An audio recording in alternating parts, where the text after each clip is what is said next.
représentons la France Insoumise. Notre candidat, c'est Jean-Luc Mélenchon. Nous déclinons nos propositions en 4 grands axes. D'abord, l'urgence démocratique, en donnant plus de pouvoir au peuple, aux citoyens, aux jeunes, aux femmes, aux hommes de notre pays. Pour commencer, nous appellerons à une assemblée constituante. Les parlementaires actuels ne pouvant pas être de cette assemblée constituante et les délégués de la même ne pouvant pas être candidats aux élections qui s'ensuivront. Pouvoir révoquer un élu si celui-ci ne respecte pas son mandat ou s'il est corrompu. Ensuite, on a l'urgence sociale. Parmi d'autres mesures, on propose de définanciariser l'économie réelle, abroger la loi El Khomri, lutter contre les causes des migrations, faire tout pour arrêter les guerres et éviter les dérèglements climatiques qui causent des réfugiés climatiques. On relancera l'emploi au service de la transition écologique qui est notre troisième axe.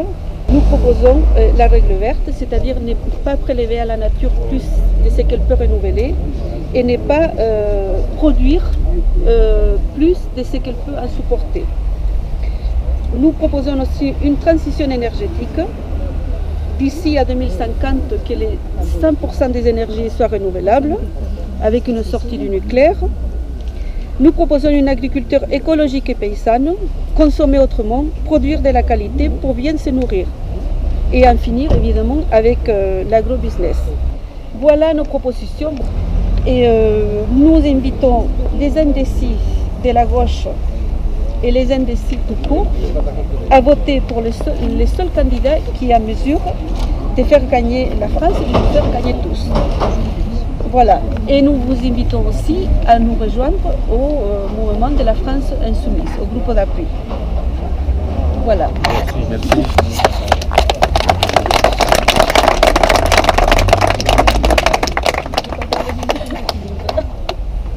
Donc on a décidé aujourd'hui de se réunir sous la statue de Jean Jaurès, pas parce que nous commémorons, on n'est pas dans la mémoire, le symbole il est assez dévoyé par de nombreuses organisations comme ça, mais parce qu'on se situe dans l'avenir et parce que notre mouvement citoyen, la France Insoumise et son candidat à la présidentielle Jean-Luc Mélenchon veut bien situer l'humanité au cœur des processus économiques, au cœur des processus politiques et au cœur de l'environnement, de la nature, puisque c'est un intérêt général humain.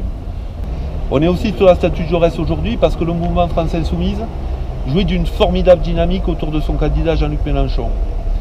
Une dynamique populaire, un programme construit qui s'appelle l'Avenir en commun, qui a été partagé, discuté, débattu avec plus de 3000 contributions, qu'ensuite des experts ont réussi à synthétiser, à mettre en cohérence et à articuler.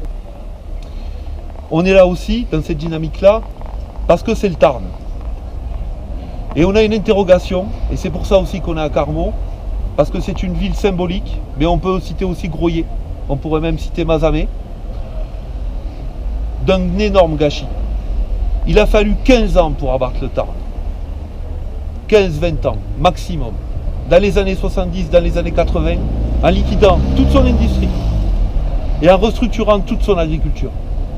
Comment un département qui jouit d'autant de bourgs, de petites villes, qui avait des infrastructures industrielles, qui avait une agriculture forte, qui était la deuxième puissance économique de Midi-Pyrénées, a-t-il pu rester dans une telle stagnation depuis 20-30 ans? Aujourd'hui, on bat des records de pauvreté, le chômage est immense, c'est l'histoire d'un immense gâchis.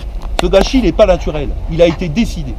Et ce sont les divers gouvernements et les élus successifs du Tarn qui ont entretenu ce gâchis, au moins à l'Assemblée nationale. Le Tarn est victime des délocalisations, il est victime de la financiarisation et il est victime du manque de démocratie. Cette population qui a toujours eu une vigueur démocratique, qui a toujours participé à la République, qui a toujours, par ses mouvements d'employés ouvriers, contribué au progrès social en France, aujourd'hui, tout est à refaire, mais tout est possible. C'est un département qui a énormément d'atouts, des infrastructures, des petites villes, un espace rural. Le programme de l'avenir en commun semble avoir été fait pour le Tarn. Il lui correspond parfaitement et répond à toutes ces problématiques. l'avenir en commun, la candidature de Jean-Luc Mélenchon et une Assemblée nationale apte à se grouper autour de ce programme peuvent très vite réaliser un renversement total de la situation sociale et économique du Tarn. Pourquoi? Parce que circuit court, agriculture, le Tarn a largement les ressources et les moyens humains. Réindustrialisation, des infrastructures, un passé industriel, des réseaux de communication qui peuvent être satisfaisants ou sur lesquels il faudra investir. Mais la situation du Tarn aujourd'hui est complètement anormale.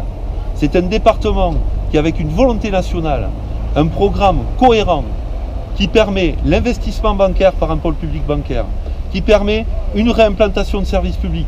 On le voit à Carmaux notamment sur les problématiques d'implantation de santé.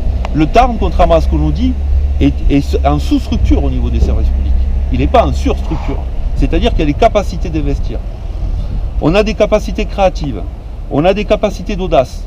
On a un département qui est musclé dans sa terre, dans ses infrastructures, dans sa tradition ouvrière et dans sa tradition industrielle. Il n'y a aucune raison objective pour qu'en 20 ans, on détruise le Tarn et pour que pendant 20 ans, on nous a mis avec des projets du type Cap Découverte, qui n'ont ni réglé le problème à Carmaux, ni réglé le problème nulle part. Quant à Albi, elle ne pourra retrouver la place qu'elle avait dans la région en tant que pôle culturel et pôle intellectuel que si autour se redéveloppe l'initiative locale et la politique locale. Les Tarnais sont capables d'investir, les Tarnais sont industrieux, les Tarnais sont créatifs, les Tarnais font de très bons ingénieurs, les Tarnais ont des idées. Ce qui manque par contre, c'est la volonté politique de le faire. Ici, il n'y a rien à chercher ailleurs. Il y a la capacité de créer des milliers d'emplois très rapidement. L'anomalie historique, c'est les années 70 et c'est les années 80. Et il n'y a rien de fatal. L'avenir en commun, son programme, pour le Tarn, c'est une chance inespérée parce que c'est un département qui colle tout à fait à l'ensemble des problématiques auxquelles répond notre programme politique aujourd'hui et la France insoumise. Et sa réalisation fera que très vite, c'est un département qui va se remettre à fonctionner, qui va se remettre à recréer des emplois, qui va se remettre à avoir des services publics et qui va retrouver son autonomie, sa dignité et sa fierté. Et d'autre part, c'est un département, parce que Jean Jaurès est là, qui a toujours eu des choses à dire dans l'histoire de France, qui a toujours été là pour porter la République et des réflexions nationales.